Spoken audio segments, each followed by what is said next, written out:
Hello friends, எல்லோரும் எப்படி இருக்கீங்க? கண்டிப்பாக நல்லா இருப்பீங்கன்னு நம்புகிறேன். நம்ம அந்த பிக் பாஸ் கொண்டாட்டம் லாஸ்ட் வீக் நடந்தது இல்லைங்களா? அதிலேருந்து சின்ன சின்ன க்யூட் மூமெண்ட்ஸு அதை நான் இப்போ தான் கொஞ்சம் கொஞ்சம் பார்த்தேன். ஸோ அதுக்குள்ள ஷேர் பண்ணலாம் அப்படின்னு சொல்லிட்டு, அதில் முக்கியமாக நான் ஷேர் பண்ணணும்னு நினச்சது டான்ஸ் பற்றி தாங்க. டான்ஸ் பர்ஃபார்மன்ஸ் ரொம்பவே நல்லா இருந்தது. ஸோ யார் யாரெல்லாம் டான்ஸ் ஆடினாங்க அதை பற்றி டீட்டெயிலாக பேசலாம். அதுக்கு முன்னாடி நம்ம சேனலுக்கு ஃபஸ்ட் டைம் வரவங்க சப்ஸ்கிரைப் பண்ணிக்கோங்க. உங்களுக்கு வீடியோஸ் பிடிச்சிருந்தா லைக் பண்ணுங்கள், உங்களுக்கு பிடிச்சவங்களுக்கு ஷேர் பண்ணுங்கள். முக்கியமாக பார்த்தீங்கன்னா அந்த டான்ஸ் சாங் நீங்களும் பார்த்துருப்பீங்கன்னு நினைக்கிறேன். யூடியூப்பில் அங்கங்கே கிளிப்பிங்ஸாக இருக்குது. ரொம்பவே நல்லா இருந்தது அந்த டான்ஸ் சாங்கு. ஃபஸ்ட் பார்ட்டை விட செகண்ட் பார்ட்டில் பெருசாக பேச எதுவும் இல்லை அப்படின்னு சொன்னாலுமே 2 விஷயம் ரொம்ப நல்லா இருந்தது. ஒன்று வந்து அந்த டான்ஸ் பர்ஃபார்மன்ஸு, இன்னொன்று அந்த எக்ஸ்பிரஷன்ஸ், ரியாக்ஷன்ஸ்ன்னு சொல்லிட்டு ஒரு சின்ன டாஸ்க் மாதிரி வச்சாங்க. அது நிஜமாவே ரொம்ப நல்லா இருந்தது. சரி, ஓகே, யார் யாரெல்லாம் டான்ஸ் ஆடினாங்க அப்படின்னு சொல்லி பார்த்தா, சுனிதா, சௌந்தர்யா, ஆனந்தி அப்படின்னும்போது நிஜமாவே 3 பேருமே ரொம்ப நல்லா ஆடினாங்க. அதுலேயும் நம்ம சௌந்தர்யா இருக்காங்களே, செம்மையாக ஆடினாங்க.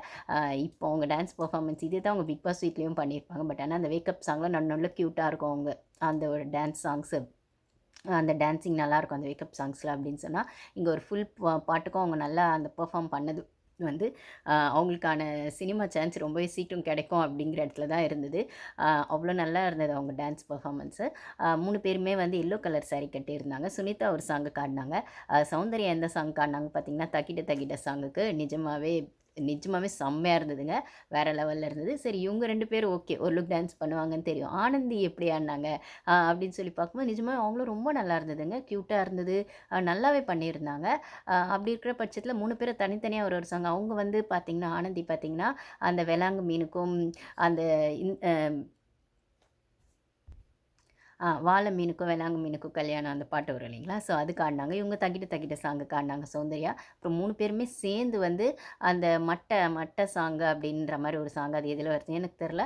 பட் ஆனால் 3 பேருமே சேர்ந்து அதுக்கப்புறம் அந்த பெர்ஃபார்மன்ஸ் கொடுத்தாங்க. மேபி அதனால தான் 3 பேருக்கு ஒரே மாதிரி சாரீ கொடுத்தாங்களான்னு தெரில. அந்த எல்லோ கலர் சாரீ தனித்தனியாக ஆடினதும் சரி, 3 பேர் சேர்ந்து ஆடினதும் சரி, நிஜமாவே ரொம்ப நல்லா இருந்தது. ஆனால் எனக்கு என்னென்ன ஒரே விஷயம்னா, சௌந்தர்யா நல்லா டான்ஸ் பண்ணாங்க, ஓகே. பட் ஆனால் சினிமா சான்ஸுன்னு வரும்போது அவங்க ஒரு நல்ல பெர்ஃபார்மிங் கேரக்டராவோ இல்லைனா வந்து என்ன சொல்கிறது, நல்ல ஒரு ஹியூமர் இருக்கிற மாதிரி ரோலோ, இல்லைனா வந்து ஓரளவுக்கு என்ன சொல்கிறது, ஒரு நல்ல ரோல் பண்ணால் நல்லாயிருக்கும். பட் ஆனால் இந்த டான்ஸ் பார்க்கும்போது எங்கே அவங்க கிளாமர் ஆர்டிஸ்ட் ஆகிடுவாங்களோ அப்படின்ற மாதிரி ஒரு விஷயம் தோணுச்சு எனக்கு. அது ஆப்வியஸாக அது அவங்க சாய்ஸு. பட் ஆனால் நிஜமாகவே வந்து அவங்க ஒரு ஹீரோயின் ரோல் அப்படின்ற இடத்துல பண்ணாங்கன்னா, டான்ஸு, ஹியூமரு ப்ளஸ் அவங்களுக்கான அந்த வே ஆஃப் பேசுகிற இல்லை அந்த எக்ஸ்ப்ரெஷன்ஸ் முக்கியமாக, இதெல்லாம் வந்து அவங்க வந்து படத்தில் வந்து நம்ம எப்படி நம்மளை வந்து பிக் பாஸ் ஷோவில் எல்லாத்தையுமே காட்டி என்டர்டெயின் பண்ணாங்களோ ஃபுல் ஆஃப் எமோஷன்ஸ் அப்படின்னு, அதே மாதிரி ஒரு ரோல் வந்து அவங்களுக்கு வர பட்சத்தில் அந்த மாதிரி அவங்க அக்செப்ட் பண்ணி பண்ணும்போது, இல்லை அங்கங்கே கொஞ்சம் கொஞ்சமாக க்யூட்டாக கூட பண்ணால் அது ஓகே தான். பட் ஆனால் அவங்க வந்து வெறும் டான்ஸுக்கு மட்டும் இம்பார்ட்டன்ஸ் கொடுத்துட வேணாம் அப்படிங்கிற மாதிரி தான் எனக்கு தோணுச்சு. பட் ஆனால் அகெயின் அது அவங்க சாய்ஸு. நிஜமாகவே ரொம்ப சூப்பராக இருந்தது அந்த டான்ஸு. அதுக்கப்புறம் எக்ஸ்ப்ரெஷன்ஸ் அந்த டாஸ்க் சொன்னேன் இல்லைங்களா? அது என்னென்னு பார்த்தா, ஒருத்தர் 2 பேர் உட்காரணும் சேரில். இந்த பக்கம் ஒருத்தர், அந்த பக்கம் ஒருத்தர் சேரை வச்சுட்டு அந்த எக்ஸ்ப்ரெஷன்ஸ், ரியாக்ஷன்ஸ் காட்டுவாங்க இல்லைங்களா? ஒரு மாதிரி அது என்ன சொல்கிறது, அது கோவமாக பண்ணால் மார்க்கு, ஆனால் வந்து ஃபன்னாக பண்ணும்போது ஃபன் அப்படிங்கிற மாதிரி. அதில் ஃபஸ்ட்டு ஆரம்பித்தது பார்த்திங்கன்னா வந்து நம்ம ராணுவும் சௌந்தர்யாவும் தான். ஏன்னா 2 பேரோட எக்ஸ்ப்ரெஷன்ஸும் வேறு லெவலில் நம்ம வந்து பிக் பாஸில் பார்த்துருக்கோன்னும்போது, எப்படி 2 பேரும் பண்ணுங்க அப்படின்னும்போது, ஒருத்தர் ஃபேஸ் வந்து இவங்க ஒரு ரியாக்ஷன் காட்டணும் சௌந்தர்யா, அவங்க ஒரு ராணுவ ஒரு எக்ஸ்ப்ரெஷன் காட்டணும்னா, அது முகத்துக்கு நேராக 2 பேரும் பார்க்கும்போது சிரிக்கிறவங்க அவுட்டு, சிரிக்காமல் அதை ஒருத்தர் அவங்கவங்களோட அந்த எக்ஸ்ப்ரெஷனில் அப்படி கன்சிஸ்டண்ட்டாக இருக்கணும் அப்படிங்கிறது தான். நிஜமாகவே வேறு லெவலில் பண்ணாங்க சௌந்தர்யா, ராணுவ 2 பேருமே பண்ணும்போது. அங்கே பிரியங்கா தான் ஹோஸ்ட்டுன்னு சொல்லும்போது, எப்புட்றா சிரிக்காமல் எப்புட்றா பண்ணுறீங்க, சூப்பராக பண்ணுறீங்கடா வேறு லெவலில் அப்படிங்கிற மாதிரி இருந்தது. மூஞ்சி வச்சுக்கிறது, அதுக்கப்புறம் வேறு மாதிரி எக்ஸ்ப்ரெஷன்ஸ் க்யூட்டாக நிஜமாக நல்லா இருந்ததுங்க. பார்க்காதவங்க போய் பாருங்கள். யூடியூப்பில் அங்கங்கே க்யூட் மூமெண்ட்ஸ் தான் அவைலபிளாக இருக்குது அப்படின்னும்போது ரொம்பவே நல்லா அந்த 2 பேரும் பண்ணது. ஸோ 2 பேருமே யாருமே அவுட் ஆகலை. 2 பேருமே அவங்கவுங்களோடது சூப்பராக பண்ணாங்க. அதுக்கப்புறம் நெக்ஸ்ட்டு பார்த்தீங்கன்னா, யார் உட்காந்தாங்கன்னு பார்த்தீங்கன்னா, ஆனந்தியும் ஜெஃப்ரியும் உட்காந்தாங்க. இங்கே தான் எனக்கு வந்து ஜெஃப்ரி இன்னுமே ஆனந்தி மேலே கோவமாக தான் இருக்கார் போல், அந்த டாஸ்க் மூடில் தான் இருக்கார் போல் அப்படிங்கிற மாதிரி தான் தோணுச்சு. ஏன்னா பார்த்தீங்கன்னா, ஆனந்தி ரொம்ப சட்டிலாக ரொம்ப ஜாலியாக தான் பண்ணாங்க. ரொம்ப சிரிப்பாக சூப்பராகவே இருந்தது. தீபக் கூட ஒரு இடத்துல அங்கே கமெண்ட்ஸ் பண்ணியிருப்பாரு. அப்படியே ஃபோட்டோ எடுத்து வீட்டில் மாட்டிக்கோங்கடா அப்படிங்கிற மாதிரிலாம் சொல்லியிருப்பாரு. ஸோ அந்தளவுக்கு வந்து ஆனந்தி ரொம்பவே கேஷுவலாக சிரிச்சுக்கிட்டே பண்ணாங்க. ஆனால் ஜெஃப்ரி ரொம்பவே அது பண்ணார் நல்லா தான். பட் ஆனால் அதுக்கப்புறம் பிரியங்கா கேட்டாங்க, எப்புட்றா சிரிக்காமல் இப்படி பண்ணீங்க அப்படின்னு சொல்லி கேட்கும்போது, அவங்க வந்து சொன்னாங்க, இது ஒரு டாஸ்க் மோடுன்னும் போது, அது ஜென்ரலாக ஆனந்தியை பார்த்தா நான் சிரிச்சிருவேன். ஆனால் இது ஒரு டாஸ்க்குன்னு கொடுத்தீங்களா, அதனால நான் அந்த ஃபயர் மோட்லேயே பண்ணேன் அப்படிங்கிற மாதிரி ஜெஃப்ரி சொன்னோடனே, ஓ இன்னும் அந்த டாஸ்க் மோட்லேருந்து வரல அப்படிங்கிற மாதிரி, ஓகே அப்படின்னு. ஏன்னா சுத்தம் ஜெஃப்ரிக்கு ஆனந்தியை பிடிக்கவே பிடிக்காது. ஸோ அதனால் அது கரெக்டாகவே அது பண்ணார் அப்படின்னு சொல்லணும். இந்த இடத்துல பிரியங்காவே சொல்லியிருப்பாங்க, ராணுவ இவங்க சௌந்தர்யா பண்ணதெல்லாம் கூட ஓகேடா, நீங்கள்லாம் இந்த அளவுக்கு டஃப் கொடுப்பீங்கன்னு எதிர்பார்க்கலடா அப்படிங்கிற மாதிரி சொன்னாங்க. அதுக்கப்புறம் யார் உட்காந்தாங்கன்னு பார்த்தீங்கன்னா இவங்க உட்காந்தாங்க. நம்ம சத்யாவும், தர்ஷாவும் உட்காந்தாங்க. அது வேறு லெவல் காமெடியாக இருந்தது சத்யா பண்ணது, இவங்க தர்ஷா பண்ணதெல்லாம். ஸோ இது எக்ஸ்ப்ரெஷனும் ஒருத்தர் கரெக்டாக அந்த ரியாக்ஷன்ஸ் ஃபேஸ் பார்க்கும்போது சிரிக்காமல் எப்படி பண்ண முடியும் அப்படின்னும்போது, இதில் ஒரு விஷயம் இருக்குங்க. ஒன்று 2 பேருக்குமான அந்த டேர்ம்ஸ் வந்து எக்ஸ்ட்ரீம் ஜாலி மூடில் இருக்கணும். ஆக்சுவலி சத்யா, தர்ஷா அப்படின்னும்போது நம்மளுக்கு தெரியும் தர்ஷா, சத்யா எவ்வளோ க்யூட்டு. சத்யா வந்து ஃபஸ்ட்டு வந்து அவங்க வந்து ஒரு மேரேஜ் ஆகலைன்னு தெரியாத பட்சத்தில் அவங்க மேலே ஒரு க்ரஷ் வந்துடும் தர்ஷாக்கு. அதுக்கப்புறம் தெரிஞ்சோடனே அண்ணான்னு சொல்லிடுவாங்க அப்படிங்கிறது தெரியும். அப்படின்னா நம்ம நிறைய இன்டர்வியூஸ்லேயே நான் வெளியும் பார்த்தேன். சத்யாவும் அவங்க ஒய்ஃப் ரம்யாவும் சேர்ந்து இன்டர்வியூ கொடுக்கும்போது தர்ஷா ரொம்ப இன்னசென்ட்டாக அந்த பொண்ணுக்கிட்ட பேசிட்டு தான் இருக்கும். அந்த பொண்ணு ரொம்ப ரொம்ப என்ன சொல்கிறது, ரொம்ப ஒரு கேரிங்கான பொண்ணு, ரொம்ப இன்னசென்ட்டான பொண்ணுன்னு சத்யா அவங்க ஒய்ஃப்லாம் இன்டர்வியூ கொடுத்துருக்காங்க அப்படின்னும்போது, இந்த இடத்துல சத்யா தர்ஷான்னும்போது அந்த ஒரு விஷயம் நல்லாவே இருந்தது. அந்த காமெடி ஜோனில் 2 பேருமே ஒரு நல்ல ஒரு ஃபன் லவ்விங்காக ஒரு பிரதர் சிஸ்டர் அந்த ஃபீல் அது கொஞ்சம் நல்லாவே இருந்தது.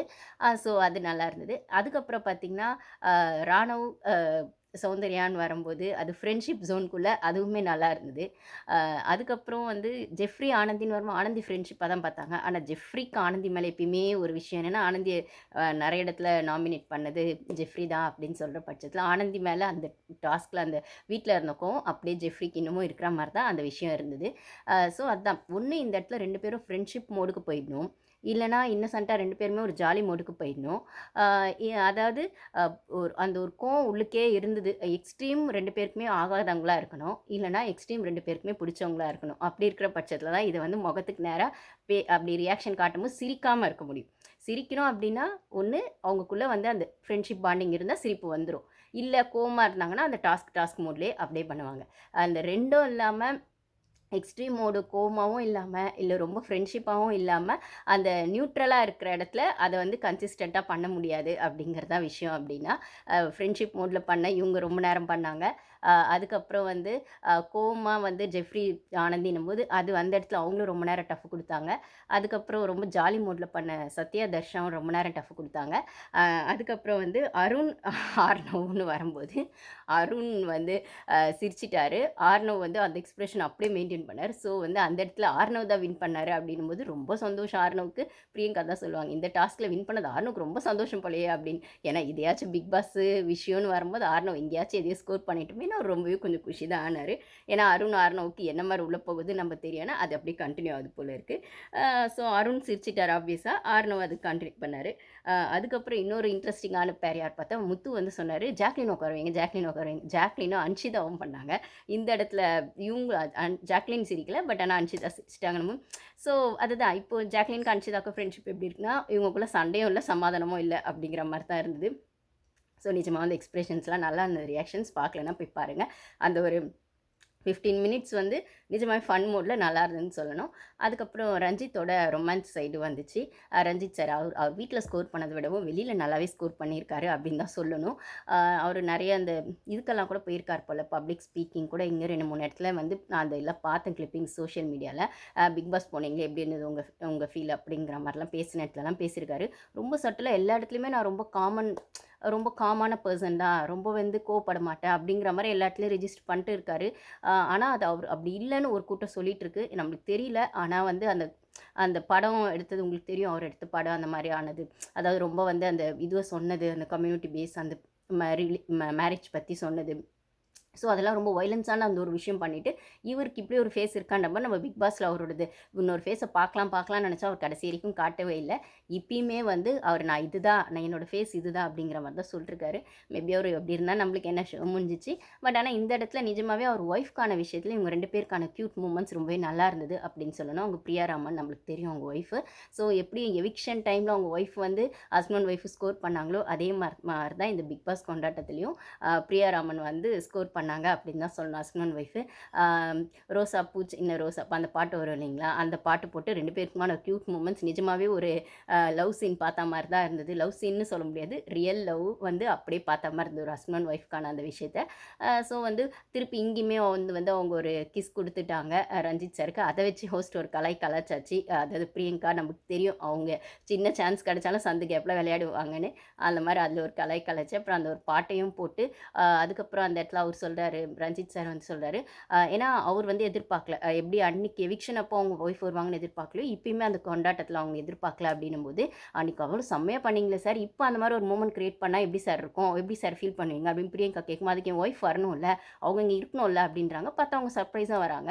கேட்டா சொல்றாரு, "ஓ! அவங்களுக்கு ஃபீவரு. நான் வந்துட்டு இந்த ஷோ முடிச்சுட்டு எவ்வளோ சீக்கிரம் வீட்டுக்கு போலாம், இல்ல அவங்களுக்கு போம்போது ஏதாவது மெடிசன் வாங்கிட்டு போலாமான்னு நெனச்சேன். ஆனா இப்போ வந்து பார்த்தா இவங்க வந்திருக்காங்கன்னும்போது எனக்கு பெரிய சர்ப்ரைஸ் தான்" அப்படின்ற மாரி சொன்னது. அவங்களும் சொல்றாங்க, 1 ஹவர் முன்னாடி தான் அவர்கிட்ட நான் ஃபோன்ல பேசினேன். அவருக்கு தெரியாது நான் வரேன்னு சொல்லிட்டு.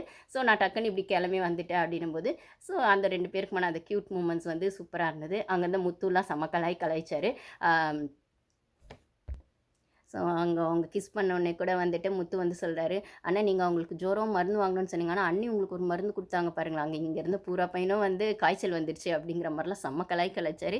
மேபி அவர் முத்துக்கு எதுவும் வந்து ஒரு லவ் இன்னும் செட் ஆகலையே. டைட்டில் வின்னர் ஆயிட்டோம். ஆனா கூட நம்மளுக்கு லவ் ரொமான்ஸ்ன்னு யாரும் நம்மகிட்ட வந்து ப்ரொபோஸ் பண்ணலேன்னு ஒரு ஃபீல் ஓடுது போல இருக்கு. ஓகே வெயிட் பண்ணலாம். அதுவும் சோஷியல் மீடியால எது எப்போன்ற மாரி டக்குன்னு வந்துரும் இல்லைங்களா? அவர் வேற ஹீரோ ஆக போறாரு. ஹீரோ மெட்டீரியல் ஆனா ஏதாவது ஒண்ணு வரதானே செய்யும். அதையும் வெயிட் பண்ணி பார்ப்போம். பட் ஆனா அவர் ரொம்பவே இன்ட்ரெஸ்ட்டா இருக்காருன்னு நினைக்கிறேன். ஏன்னா வீட்லயே சொல்லியிருப்பாரு. இதுக்கு மேல வெளில போய் தான் நானு லவ்ன்ற ஒரு விஷயத்த ஆரம்பிச்சு நம்ம லைஃப் பத்தி யோசிக்கணும், மேரேஜ் பத்தி யோசிக்கணும், இனிமே யோசிக்கணும் அப்படிங்கிற மாரிலாம் 2, 3 இடத்துல அவர் ஃபன்னா சொல்லியிருப்பாரு அப்படின்னும்போது, ஓகே இவருக்கான ஒரு லவ் அப்படிங்கிற விஷயம் வந்து உள்ள வந்துச்சுன்னா சோஷியல் மீடியால வராமையா போயிடும்? வெயிட் பண்ணி பார்ப்போம். மேபி தீபக் அண்ணாவே எதையாச்சும் பொண்ணு பார்த்து கூட தம்பிக்கு மேரேஜ் பண்ணி வைக்கலாம். ஓகே. அதுவும் நடந்துச்சுன்னா, அதையும் நம்ம சோஷியல் மீடியால பார்க்க தான் போறோம் அப்டின்னா, இந்த இடத்துல ரஞ்சித் சார் அவங்க ஒய்ஃப்க்கான ரொமான்ஸ்ல ரொம்பவே வந்து என்ன சொல்றது? உள்ளுக்கு ஒரு ஒரு ஒரு விஷயம் என்னடா இது? அப்டிங்கிற மாரி முத்துக்கு தான் இருந்ததுன்னு நெனைக்கிறேன். ஏன்னா அவரோடது வார்த்தைங்க வந்து ச்சே நம்மளுக்கு எப்படி இன்னும் என்ன சொல்றது? இன்னும் யார நம்மகிட்ட வந்து லவ் ப்ரொபோசல் சொல்லின்ற மாரி ஃபீல் பண்ண மாரி தான் இருந்தது. ஸோ நிஜமாவே ஃபன்னா ரொம்பவே எங்கேஜ்டா ரொம்ப நல்லா இருந்ததுங்க. ஸோ அதெல்லாம் க்யூட் மூமெண்ட்ஸ்லாம் இருக்குது யூடியூப்ல அங்கங்க பார்க்காதவங்க அது போய் பாருங்க. அதுக்கப்புறம் வந்து சுனிதாக்கு தனியா ஒண்ணு பண்ணியிருந்தாங்க. சுனிதா அதாவது நான் தான் சொல்றேனே இது பிக் பாஸ் கொண்டாட்டம் அப்படிங்கிறத விடவும், அந்த ஒரு சில ஃபேவரெட்டு விஜய் டிவி ப்ராடக்ட்ஸ்க்கு இல்ல அவங்களோட ஃபேவரபிள் விஜய் டிவி ப்ராடக்ட்ஸ்க்கு வந்து அவங்க ட்ரிபியூட் பண்ண மாரி தான் இருந்தது. அது வந்து ரஞ்சித் சார் 35 இயர்ஸ் ஆஃப் எக்ஸ்பீரியன்ஸாம். அதுக்கப்புறம் வந்து சுனிதா வந்து 15 இயர்ஸ், தீபக் வந்து 25 இயர்ஸ், அதுக்கப்புறம் இன்னும் யாரு கூட விஷாலா யாரு கூட ஒரு 10 இயர்ஸ் அப்படின்னு சொல்ற பட்சத்தில இவங்க வந்து காஸ்ட் கட்டிங்ன்னு நெனைக்கிறேன். ஆப்வியஸா பிக் பாஸ் கொண்டாட்டத்துக்கு அப்புறம் இது பண்ணலான்னு நெனச்சிருப்பாங்க. இந்த ட்ரிபியூட் அண்ட் செலிப்ரேஷன் அப்படின்னு சொல்லிட்டு. ஆனா இந்த இந்த இந்த சீசன்ல வந்த அந்த ஒரு விஷயம் பட்ஜெட் பற்றாக்குறையினால வந்து 2த்தையுமே சேர்த்து பண்ண மாரி பண்ணிட்டாங்கன்னு நெனைக்கிறேன். ஏன்னா ரஞ்சித் சாருக்குலாம் இது பண்ண வேண்டிய அவசியமே இல்ல. பிக் பாஸ் கொண்டாட்டம்னும்போது அவர் ஒண்ணும் கேமே ஆடல, ஒண்ணுமே பண்ணல. டாப் 5லயும் வரல. அது ஏன் பண்ணாங்க அப்படின்னு தெரியல. சுனிதாலாம் ஸ்டார்ட்டிங்கே அவுட் ஆயிட்டாங்க. அவங்களுக்கும் பண்ண வேண்டிய அவசியம் இல்ல. அவங்களும் வந்து என்ன சொல்றது, அவங்க வெளி மாநிலத்திலேருந்து வந்து இங்க வந்து இவ்ளோ சஸ்டெயின் பண்ணி பண்ணது, செஞ்சதுன்ற மாரி ரொம்ப பெருமை பேசினாங்க.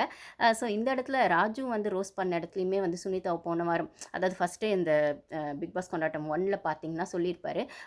நாங்கலாம் வந்து உங்க ஊருக்கு வந்தா என்ன பண்ணி என்ன கிழிச்சிருப்போம்னு தெரியல. ஆனா நீங்க சூப்பரா பண்ணீங்க அப்படிங்கிற மாரி ஒரு கலாய்ச்சிருப்பாரு சுனிதாவ. அப்போ வந்து சுனிதா சொல்லுவாங்க, "என்ன ரோஸ்ட் பண்ணுவீங்கன்னு நெனச்சா பாராட்டுறீங்களே" அப்படின்னு.